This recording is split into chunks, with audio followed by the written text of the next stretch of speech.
Hello and welcome to this free tutorial on how to create this basalt looking rock formation procedurally inside Houdini.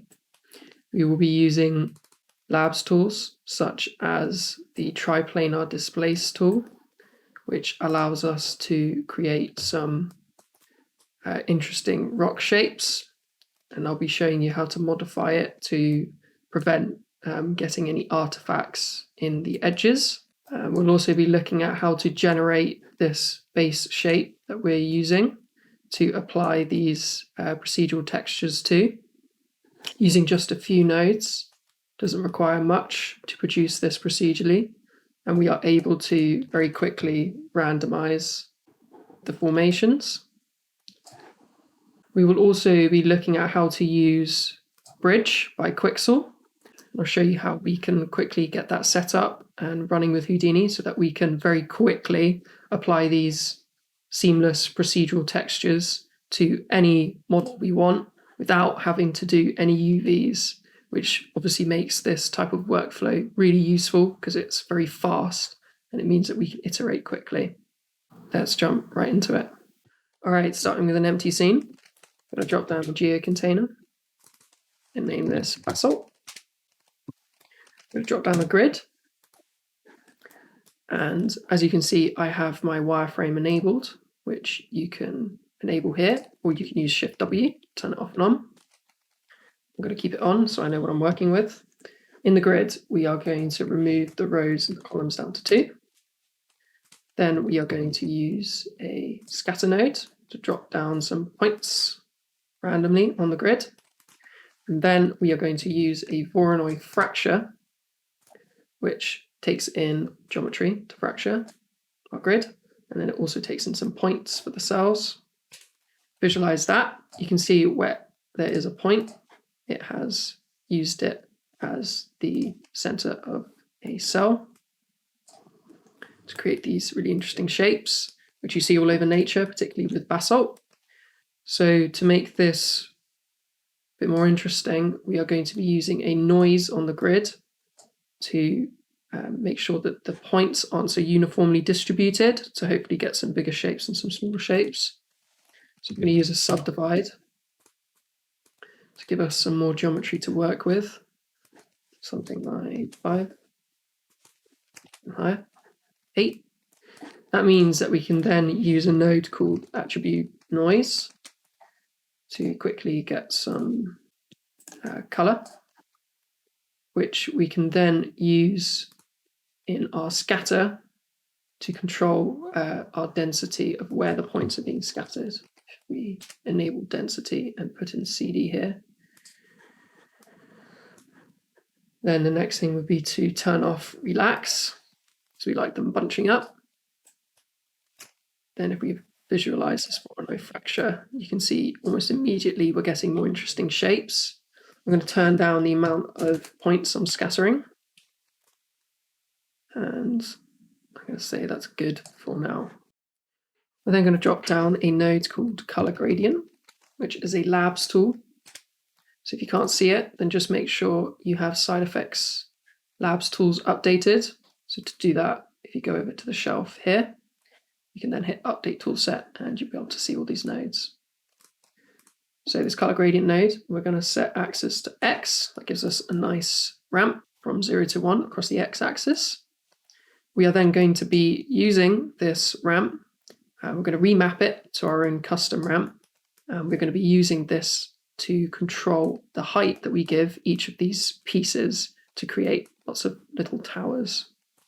So that might not be explaining it very well, so I'm just going to show you instead. First thing we do is rename the custom attribute. Instead of CD, we're going to be calling it X-axis. Then in the wrangle, we are going to be initializing an attribute, a float attribute called height, which for now we're just going to set to X-axis. Next, we're going to drop down a for each primitive, which will iterate through each primitive. And we're going to be looking for this height attribute, which currently is set to points. We want it to be on primitives. So we can do that by using attribute promote before the for each, which we're going to read in this height. And we're going to take it from point to primitive, and it's just going to average out the values. So now we have height here in primitives. So you can see I just needed to visualize this end block to refresh it. Next, we're going to use the poly extrude node. And this poly extrude is what's going to extrude these towers. See if you can see if I enable extruded front. Set it to global, and I pull this up. You can see we have our tower. At the moment, it hasn't got base. I'm not sure we'll need a base, but just to be sure, we're going to enable output back. So for now, it's just setting all of the towers to the same value. As you can see here, but we don't want them all to be the same. We want them to be the same as our height attribute instead, which we will control and randomize. So to set it to our height attribute, we are going to be using the primitive expression. So we're going to use prim, open brackets. You can see here this help card will come up in case you wanted to know what I'm doing here. So the first input is going to be 0, so it's looking for the first input. We are then looking for the primitive number, which in this case is 0 as well. And we are looking for our height attribute, and then the attribute index is 0 because it's just a float. See straight away, we now have our height attribute controlling the amount of translation we give each segment in the Y. So what that means is if we go back to our angle, which we can probably rename now to something like height, and maybe even color it as well, hit C, it'll open up this little color dialog where you can use this. And I am going to remap height, F at height equals custom ramp, channel ramp, which I'm going to name to remap. And we are looking for our height attribute. Semicolon. Hit this, now have our ramp. That means if I was visualizing this, you can see I'm able to control the amount of extrusion I give these fragments based on the x-axis. So I probably want to make it do like a sharp incline, something like this. However, I want to be able to control the min and the max. So to do that, we are going to wrap this channel ramp in a fit 01. Because this channel ramp is outputting 0 to 1. You can see these towers aren't going any higher than 1. Fit 01. Then after our channel ramp, we are going to use another custom channel, which is a float, which we're going to call min height.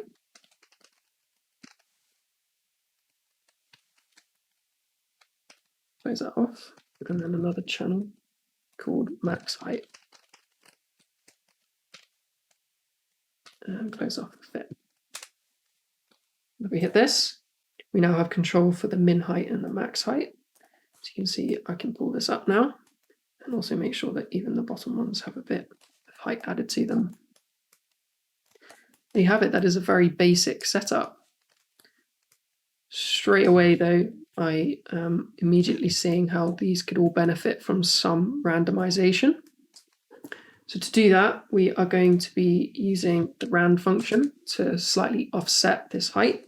So after our custom function, we are going to be resetting f height to plus equals. We're just going to add a value back to it. Plus equals, and we are going to use the rand function like I said. So rand is going to give us a random number from 0 to 1. The seed we're going to use is pt num, which is the point number. So at the moment, it's going from 0 to 1, like I said, but we probably want to have control over how much it can randomly offset. So to do that, we are going to multiply it by another custom float called mult. which if we enable here, we can then control the amount of randomization that we're going to be giving. Next, we're going to apply materials to this geometry. And to do that, we're going to use Quixel Bridge software. If you don't have this downloaded already, I'm going to link it down below. And the reason why I'm using it is because it can get photorealistic results very quickly. And once you have Bridge downloaded and the Houdini plugin installed, we are able to get material set up very quickly. So I'm going to show you what that looks like.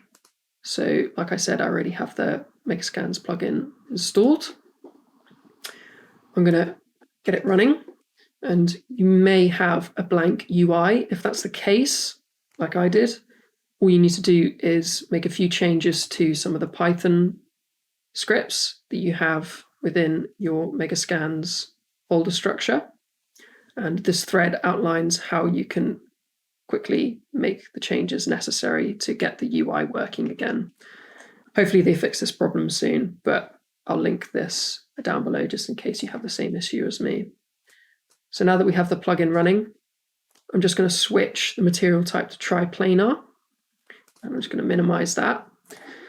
Then if I go back over to Bridge, let's assume that I've found the material that I like. I believe I've got some already downloaded. I'm going to select the material that I want to get into my Houdini scene.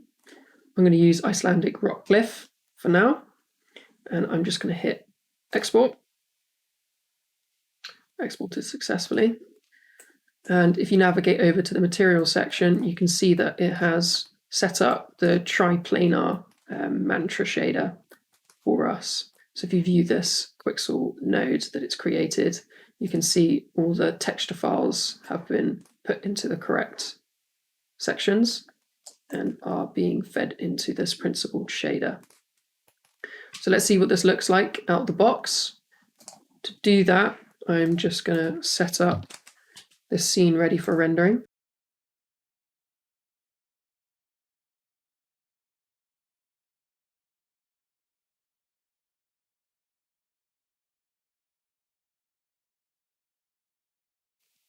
So as you can see, I've just created a camera and an environment light, which I've just read in a environment map, which I'll link down below that you can download for free. And then in my material section, I'm just going to assign that Quixel material that we just imported. And in my art section, I'll just create mantra rock. Defaults are fine, except I'm going to change this to PBR. And I'm just going to change the limits just so we get some faster renders. And we're going to see what that looks like. So out of the box, you can see it doesn't look particularly pretty. That's because we just need to make a few changes to the material. First thing we're going to do is make sure that the displacement is enabled. To do that, we can go over to the displacement tab of the principled shader, just hit custom input. And it's probably going to look like this. Not to worry. I'm just going to fix that by dropping down a luminance. Let's go pause this. Put down a luminance, then a fit. And we're just going to control the amount of displacement that we're getting. So I am going to use a very small number. And then I'm also going to use a negative number in the min, so that we're also pulling in the geometry as much as we're pushing out, which if we look at now, is beginning to work a bit better. The next thing we're going to do is, since our material doesn't have a metal texture map, it's probably going to default metal to 1, which is not what we want, so we're just going to cut that connection. Okay, now it's beginning to behave a bit more as expected. As you can see, it's quite uniform since we're essentially just projecting the same texture so that it's tiling. And the way I'm going to improve this is by layering up some of these materials. Now to do that, I am going to take this displacement map,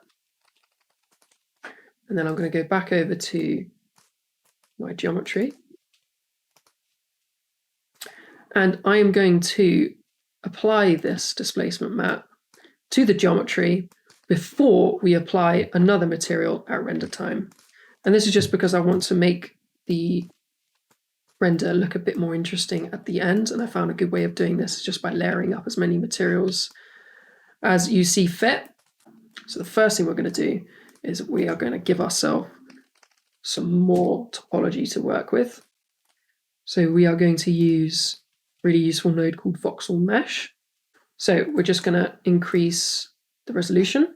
To do that, we're going to set this to custom, then use a much smaller number. That's giving us some more topology to work with. However, these corners are quite ugly, so we're just going to smooth the geometry as a whole before we apply displacement. And then I am going to use a labs node called triplanar displace. Visualize that. See, by default, it's using this UV grid.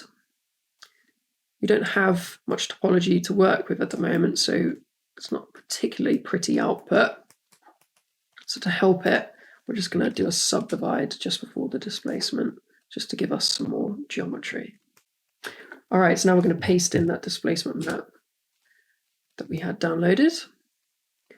And you can see with the default settings, it's not particularly pretty. So we're just going to turn down the displacement and amount. I'm not really liking how bloated the geometry is looking post displacement. Ideally, what I want is the displacement to also go inwards as well as outwards, whereas at the moment you can see it's only really happening outwards. So to do that, we're just going to make a few changes to the node. So the first thing we're going to do is allow editing of contents. We're just going to dive inside. Make sure your display flag is set to the end of the network. Then we're going to dive inside the point VOP, and you're probably going to see something like this. We're just going to navigate over to this displace normal node over here. And just before where this add is being channeled into the amount input, we're just going to pop down a fit unclamped.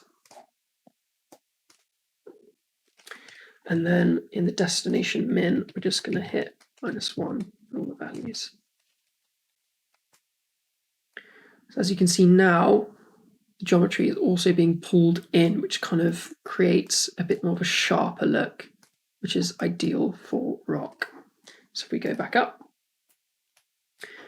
we are going to further improve how this looks. And one of the ways we can do that is by playing with the noise projection offset. And you can see almost immediately that's helping reduce the amount of tiling that we see in the displacement. Now, if you're getting lots of artifacts like I am here, all we need to do is just give the displacement node a bit more geometry to work with. So if you increase the depth, the subdivide, you'll start getting much sharper results. However, for now, I am happy with this resolution. So I am going to go back over to Bridge, and I'm going to download another material that's going to give us a finer level of detail. So for that, I'm going to be using the layered shale beach rock, which I've already downloaded here. I'm just going to hit export. And if we go back to our scene, you can see it has it set up here. We're just going to apply the same changes that we made to the Icelandic rock cliff.